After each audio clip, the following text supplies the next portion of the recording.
ঝালকাঠির নলসিটিতে পালিত হলো দেশনেত্রী বেগম খালেদা জিয়ার জন্মবার্ষিকী। 15 আগস্ট শুক্রবার নলসিটির পৌর মিলনায়তনে দেশনেত্রী বেগম খালেদা জিয়ার 81তম শুভ জন্মদিন উপলক্ষে আলোচনা সভা ও দোয়া মাহফিল অনুষ্ঠিত হলো।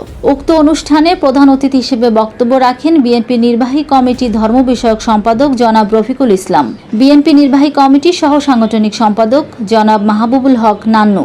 বিশেষ অতিথি হিসেবে ঝালকাঠি জেলা বিএনপির সাবেক সভাপতি বীর মুক্তিযোদ্ধা মোস্তফা কামাল মন্টু, সাবেক সংসদ সদস্য ইসরাত সুলতানা ইলেন ভুট্টো, সর্দার এনামুল হক এলিন, গোলাম মোস্তফা শালু, অ্যাডভোকেট জহিরুল ইসলাম সুমন, মোহাম্মদ রবিউল ইসলাম তুহিন, মোহাম্মদ আসাদুর রহমান খান, জিয়াউল কবির মিঠু সভাপতিত্ব করেন। নলসিটি উপজেলা বিএনপির সভাপতি আনিসুর রহমান খান হেলাল।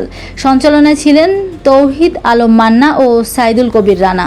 বক্তারা তাদের বক্তব্যে দেশনেত্রী বেগম খালেদা জিয়ার বর্ণাঢ্য রাজনৈতিক জীবন নিয়ে আলোচনা করেন এবং তার সুস্বাস্থ্য ও দীর্ঘায়ু কামনা করেন।